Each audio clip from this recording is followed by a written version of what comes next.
Hello and welcome back to the Deep Dive. It is Thursday, February 26, 2026. And look, if you are trying to make sense of the world right now, it can feel a bit overwhelming. Yeah, it really can. There's a lot of noise out there today. There really is. I was looking through our stack of source material for today, and I mean, it feels like the world is trying to move in two completely different directions at the exact same time. So I guess the best place to start is just to ask, what is the simplest way to summarize yesterday's world?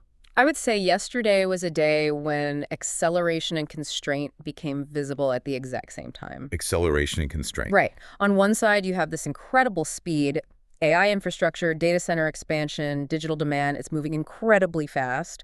But Mhm. then it is bumping into the physical world, electricity grids, water supplies, critical minerals, and those things move very slowly. Yeah, they don't scale overnight like a software update. Exactly. So what we are seeing is the friction between those two realities. Institutional limits are catching up with digital speed.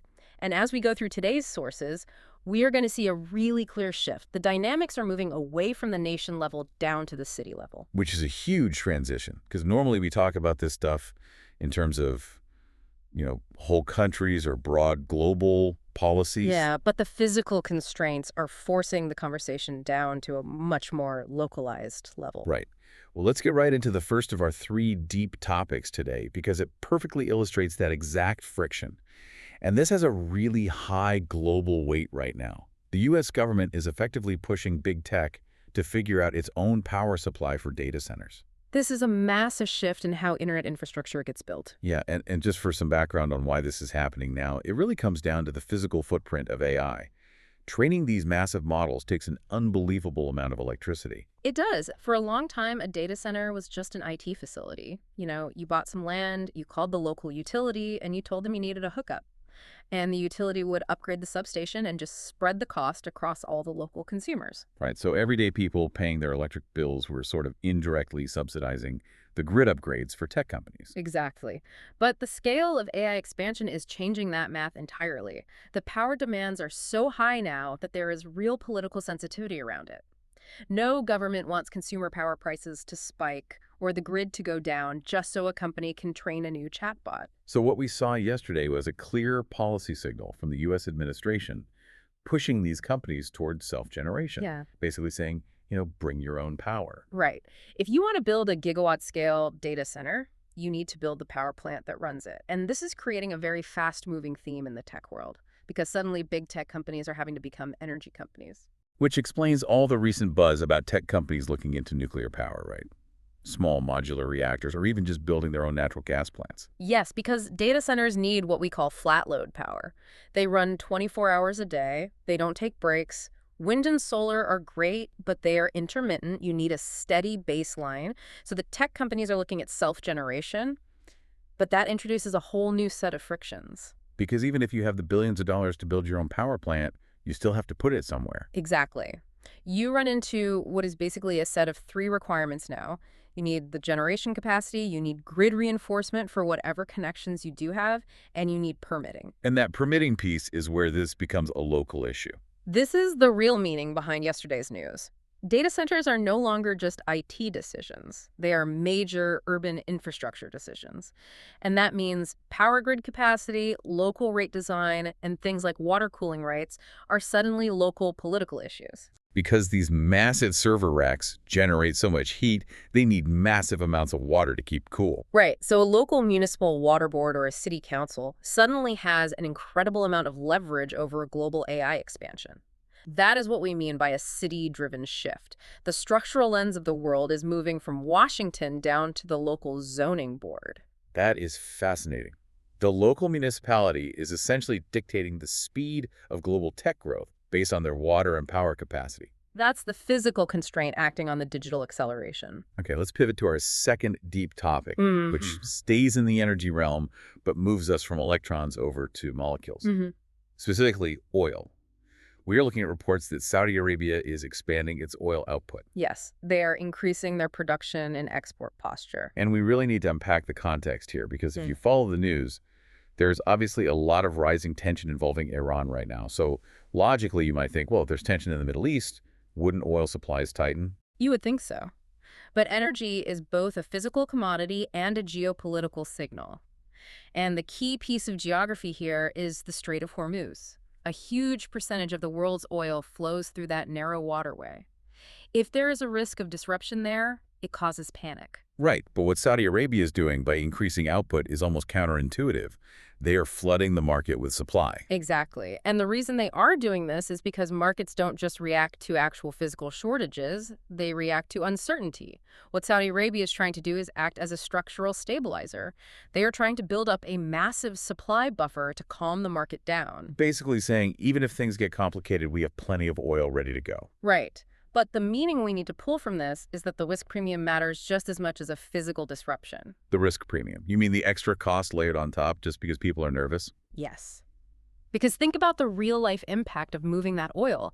Even if the oil is flowing perfectly fine, if you are an insurance company underwriting a massive oil tanker sailing through a high-tension area, you are going to raise your rates. Oh, wow. Yeah. So the shipping insurance goes up, the overall logistics costs go up, and that eventually hits the price of everything. Exactly. It's psychological pricing manifesting as real-world inflation. And it shows how energy functions as this fundamental baseline.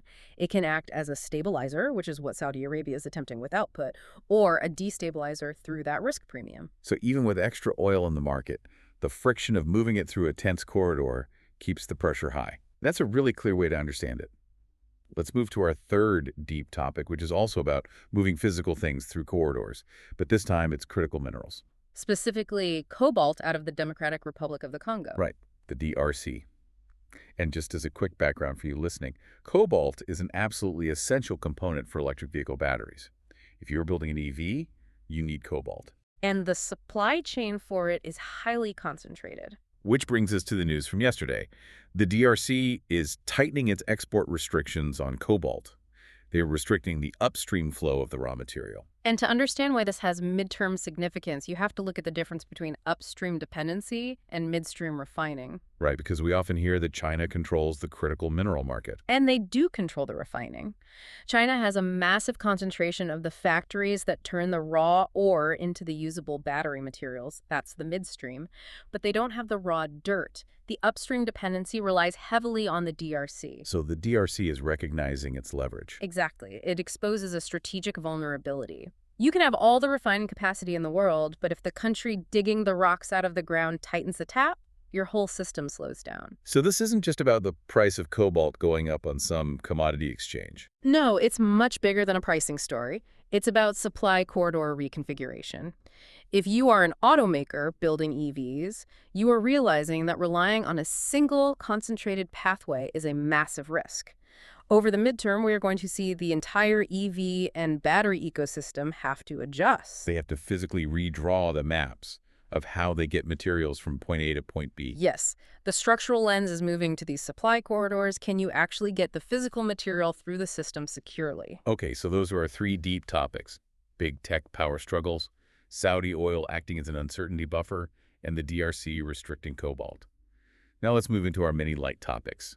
This is a segment where we quickly map some of the secondary signals from yesterday. These are great examples of what we can call global membrane tension, smaller events that reflect the big structural shifts we just discussed. Let's start with Zimbabwe. They just announced a ban on exporting raw minerals, specifically things like lithium. What does that imply? It's very similar to the DRC story. It implies forced localization. Zimbabwe is saying you can't just take our raw rocks and ship them away for processing. You have to build the processing facilities inside our country. So it disrupts those established supply flows and forces companies to invest locally. Got it. Next up, Uzbekistan. They're increasing their uranium production and opening up new mines. This feeds directly back into our first topic about AI and power.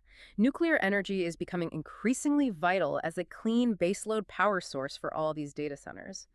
By increasing production, Uzbekistan is adding security to the global nuclear fuel supply. It makes the transition to nuclear power a bit more viable for countries considering it. Okay, and for our last three light topics, we're going to look at three different U.S. cities. We talked about a city-driven shift earlier, and this perfectly illustrates it. First, Denver is reconsidering new data center approval. Basically a moratorium. This implies that cities are starting to push back against the massive resource drain. They are looking at their local grids and their local water supplies and saying we simply can't handle the physical footprint of this digital expansion. Meanwhile, down in Louisiana, specifically the northwest part of the state, AWS is making a massive $12 billion large-scale data center investment, but with a catch. Right. The catch is explicit water usage conditions. It implies that massive capital investment is welcome, but the physical constraints are now non-negotiable contract terms. They are protecting their local water resources right up front. And finally, Dallas. There is a plan for a massive 245-megawatt data center campus expansion. 245 megawatts is huge, and it implies that access to a robust power grid is now the ultimate competitive advantage for a city. Dallas is essentially saying we have the infrastructure to support your acceleration. So the availability of power and water is literally redrawing the economic map. Let's bring all these strands together, because when we look at the whole picture from yesterday, it's remarkably cohesive. It is. The abstract world of digital expansion is colliding hard with the physical realities of electricity, water, and local regulation. Right, AI expansion isn't just code in the cloud, it's concrete and cooling towers. Exactly. And when we look at energy, whether it's oil from Saudi Arabia or uranium from Uzbekistan, the risk is less about actually running out of a resource and much more about the amplification of uncertainty. Markets are reacting to the friction of getting things where they need to go. Which ties perfectly into the critical mineral story with the DRC and Zimbabwe. Yes. Those are shifting from being stories about global pricing to stories about physical supply corridors. Who controls the actual route from the mine to the factory? So really, the entire structural lens of how we view the global economy is moving. We're spending less time looking at broad nation-states and much more time looking at individual cities and specific supply routes. That's the most accurate way to map the current reality. Yesterday did not show a crisis. It showed friction. The friction between the desire for speed and the reality of constraint. And that friction is increasingly visible right at the city and quarter level. Well said.